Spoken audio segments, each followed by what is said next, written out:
जिसका जन्म है उसकी मृत्यु जो है निश्चित है। में 9 दिन तक जो है महिषासुर और माता रानी का युद्ध हुआ और मुहूर्त कौन सा शुभ है? 1144 से लेके वो हाथी पर सवार होकर आएंगे। जो है वो शुभ सूचक है।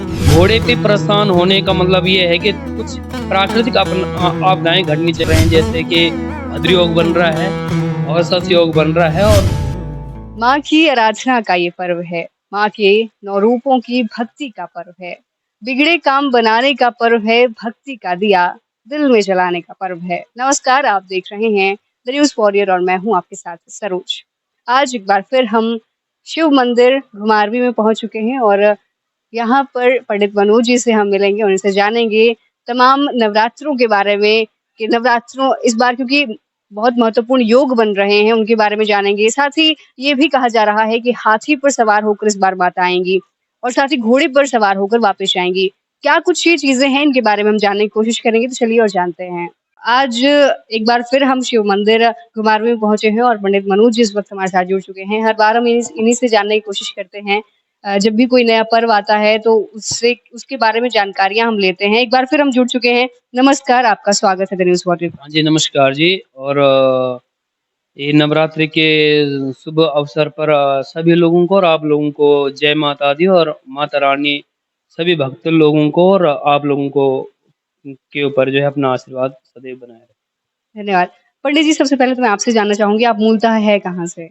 मैं तो उत्तराखंड से हूँ जी। उत्तराखंड के उत्तरकाशी हमारा डिस्ट्रिक्ट पड़ता देवों की भूमि से ही आप हैं। आपसे मैं जानना चाहूंगी कि नवरात्रे आ रहे हैं, नवरात्रों के बारे में पूछना चाहूंगी। नवरात्रे मनाते क्यों हैं, महत्व क्या है? है।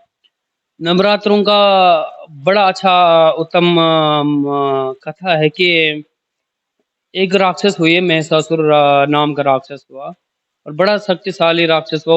उन्होंने भगवान ब्रह्मा जी के निमित्त जो है बड़ा तप तप किया। तो तब किया तो भगवान ब्रह्मा जी ने उनको वरदान दिया। तो महिषासुर ने कहा कि भय मुझे जो है आप अमरत्व का जो है वरदान दीजिए।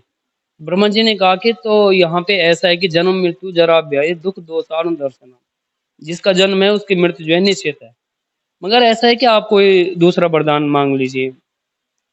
तो फिर उसने कहा कि मुझे जो है कोई पुरुष और कोई देव इनके हाथों में न मरो।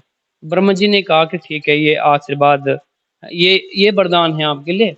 आप न किसी देवता के द्वारा मारे जाएंगे और न ही किसी पुरुष के द्वारा मारे जाएंगे।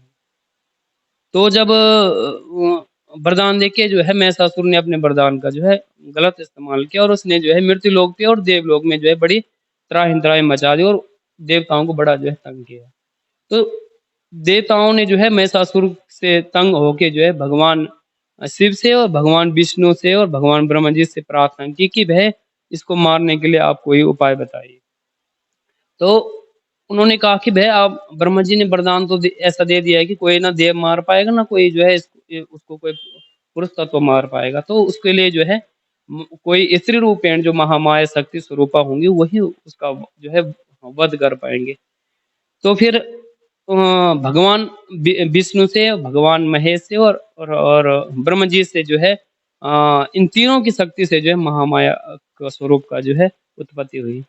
और जब उत्पत्ति हुई तो फिर महामाया ने जो है 9 दिन तक इस नवरात्रि में 9 दिन तक जो है महिषासुर और माता रानी का युद्ध हुआ और 10वें दिन जो है महिषासुर का जो है वध किया गया महामाया के द्वारा। तो इसके पीछे ये जो है कथा है। इसके अलावा मैं ये भी जानना चाहूंगी क्योंकि लोग बहुत असमंजस में रहते हैं कि मुहूर्त कौन सा शुभ है और इस बार भी ऐसा बहुत बार हुआ। जब राखी हुई तब भी थोड़ा अलग मुहूर्त था और हरितालिका तीज हुआ तब भी, श्राद्ध के वक्त भी। तो आपसे जानना चाहूंगी नवरात्रों का शुभ मुहूर्त, कलश स्थापना का मुहूर्त क्या है? हाँ, इस बार जो कलश का स्थापना का मुहूर्त है, क्योंकि शास्त्रों के हिसाब से ऐसा है कि जैसे रक्षाबंधन में हुआ था और जन्माष्टमी में भी हुआ था। तो कहीं पे तो स्थान का थोड़ा भेद आ जाता है। कभी कभार जैसे पंचक आ जाते हैं या कोई जैसे दुर्योग आ जाता है तो उसके कारण जो है शुभ कार्यों में थोड़ा सा नहीं करने चाहिए, वर्जित माने जाते हैं शास्त्रों में। इस बार जो कलश का जो शुभ मुहूर्त है वो जो है 15 तारीख को 11:44 से लेके और दिन के 12:30 बजे तक रहेगा। और व्रत के बारे में थोड़ा जानना चाहूँगी, विधियों के बारे में? व्रत की विधि ऐसा है कि व्रत की विधि अच्छी बात है कि विधि, मगर विधि से ज़्यादा ऐसा है कि अगर जो श्रद्धा और विश्वास से किया जाए तो उसका फल जो है कई गुना मिलता है। और विधि इसकी ऐसी है कि सच्चे श्रद्धा भाव से व्रत रख के और फिर एक टाइम भोजन करके जो है फिर दूसरे दिन व्रत किया जा सकता है। या अगर कोई जिसमें सामर्थ्य है तो बहुत सारे लोग 9 दिन तक भी कुछ बिना अन्न खाए पिए फल फूल दूध वगैरह लेते हैं, ऐसा भी किया जाता है। इसके अलावा मैं एक महत्वपूर्ण प्रश्न आपसे पूछना चाहूँगी, क्योंकि इस बार ये कहा जा रहा है कि बहुत विशेष योग बन रहे हैं। माँ जो है वो हाथी पर सवार होकर आएँगी, इसके बारे में थोड़ा बताएँ आप? हाँ जी। तो ऐसा माना गया है कि हाथी जो है वो शुभ सूचक है, माना जाता है। तो हाथी पे माता का आगमन जो है बड़ा धन धान्य इस साल बड़ा अच्छी मात्रा में जो है उन्नति होगी। लोगों को सुख शांति में जो है वृद्धि होगी। तो ये अच्छा सूचक है कि माता रानी जो है हाथी पे आ रहे हैं, और जैसे हम लोग पूजा पाठ, जाप ताप जो भी करेंगे तो उसका अनंतों गुणा फल मिलेगा। तो ये अच्छा सूचक है। लेकिन इसके साथ ही ये भी कहा जा रहा है, आपने अच्छा सूचक कहा कि हाथी पर माँ सवार होकर आएँगी, लेकिन जब माँ जाएँगी तो घोड़े पर जाएँगी, तो इसके बारे में थोड़ा बताएँ, क्योंकि ये थोड़ा चिंताजनक विषय बताया जा रहा है। हाँ जी, तो ये इस बार ऐसा है कि जैसे माता का जो प्रस्थान है वो जो घोड़े पे होगा, वो घोड़े का थोड़ा-सा ऐसा लिया गया है कि घोड़ा तीव्र गति से चलने वाला जो है प्राणी होता है।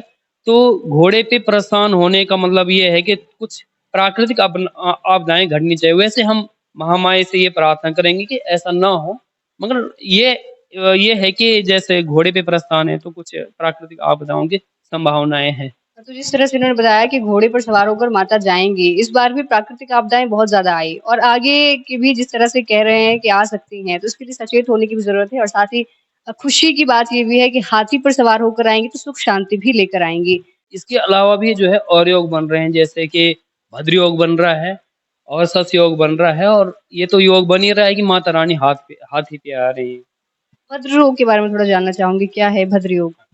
भद्र योग जैसे ये भद्र योग के बारे में जैसे इसका बुध ग्रह से रिलेटेड एक रिलेटेड है भद्र योग। तो भद्र योग तब बनता है जब बुध अपने जैसे केंद्र स्थान में प्रथम स्थान में है, और चौथे स्थान में, 7वें में, 10वें में अगर बुध हो केंद्र में तो ये भद्र योग बनता है। सस्य योग ऐसा है कि जैसे सस्य योग बनता है शनि ग्रह से। तो शनि ग्रह जब अपनी उच्च की राशि में हो या स्वराशि में हो तो फिर सस्य योग बनता है। तो तमाम जानकारी हमारे साथ साझा की, बहुत-बहुत धन्यवाद आपका और बने रहिए न्यूज़ बॉय के साथ। नमस्कार।